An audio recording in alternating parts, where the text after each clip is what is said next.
Michael, it's a great pleasure to meet you. Thank you very much for coming on News Talk Live this evening. How much of an impression did visiting these refugee camps have on you?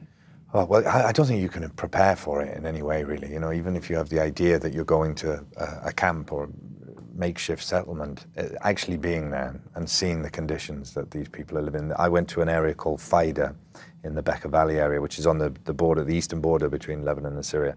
And there was probably about 6,000 refugees in the camps there, and just living in the most extraordinary conditions. You know, the shelters themselves are not permanent in any way. They're just bits of wood with whatever they can find stuck on top.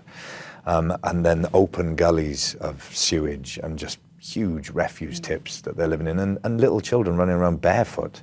And these are people who have come from what we would consider normal lives in Syria. I spoke to one young girl who said she was studying to be a lawyer in the university there, and suddenly they find themselves in this situation. And it's very easy to think of these people as just refugees, but they're not. They're people like us who've ended up in these circumstances. I know you spent a lot of time meeting and talking to children, Syrian refugees who are very, very young children. What were they like? Tell me about them. Well, everyone always talks about how resilient children are, and you see them running around, laughing, playing. But for instance, we went into one of the schools that UNICEF has set up there in a tented sort of classroom setup, and the children were singing songs and all about their homeland and about the rights of children, and it's our right to be happy. And there was one little girl called Hannah. I think we're going to see her now, actually. She made a real impression on you. Yeah, she was about 8 years old, and I sort of jokingly said, "Who's the best singer in the class?" And all the kids went, "Hannah." And so she was obviously the best singer, and she came up and she sang a song, and it started off as a kind of a fun thing, and then slowly, as it went on, you could see this wasn't a little girl who'd been taught a song that she was just singing. There was a kind of strength in her and an experience on her face, and afterwards I found out that Hannah had lost her sister on the trip from Syria into Lebanon. And, you know, all those children, a lot of them orphaned, they've lost everything, their homes, their families, and the trauma they've gone through. So a lot of the work that UNICEF is doing is through getting them in these schoolrooms where they can sing together and play together, have a safe area together, and then move towards education again, you know, because it's very difficult to get into school work. But then the mobile health clinics as well for vaccinations. There's been polio outbreaks in Syria, so they're, you know, trying to stop the spread of infectious diseases. But the big urgency is that winter is coming on. So no matter what the state of these settlements are now, which is bad enough, with the rain coming and the cold, it's just going to get worse and worse. So what do they need?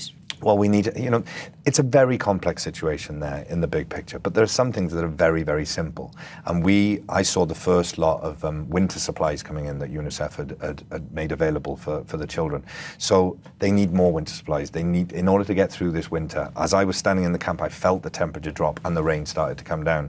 And so all that sewage, all those open latrines, once the rains come in, it's going to flood through the whole camp. So they need to keep warm. They need to have more winter blankets, more winter clothes, just to have some kind of protection through the winter months.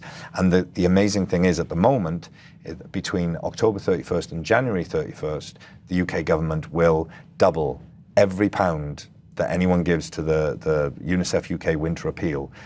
It'll be match funded by the government. So this is the time to do that. This is the time to make a real difference to these children. I suppose the problem is we've had major campaigns for the Philippines in the last 2 weeks. You know, we know that times are tight for many families in this country. Yeah. Christmas is just a month away. I mean, are you worried that the plight of Syrians are in danger of getting forgotten? Yeah, and you know, and that's the thing. The British public lead the way in this. I mean, you go around the world, and there's nothing that makes me prouder than knowing how much this country, the government as well as the people, really do help others in times of need.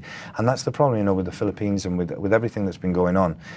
The danger is that we start to think, oh, maybe we haven't heard about Syria so much recently, so it must be all right, it must be stable, because if it wasn't, people would tell us.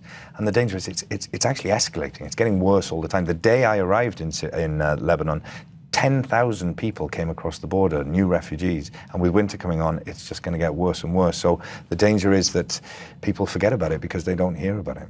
And I know that you're a very busy man. You're jetting back to Los Angeles, where you live, tomorrow.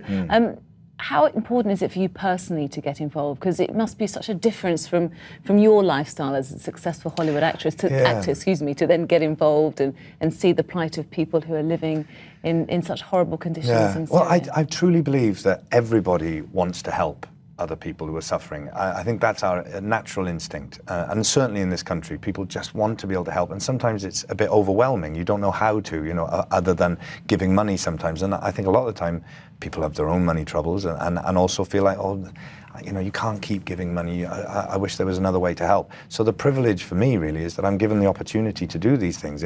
When people sort of say, "Oh, thank you for doing this," I genuinely feel like, no, it's my privilege, it's my honor to be able to have the opportunity to experience these things and come and talk about them, because hopefully it allows people to find a way in, and UNICEF are really giving them that opportunity.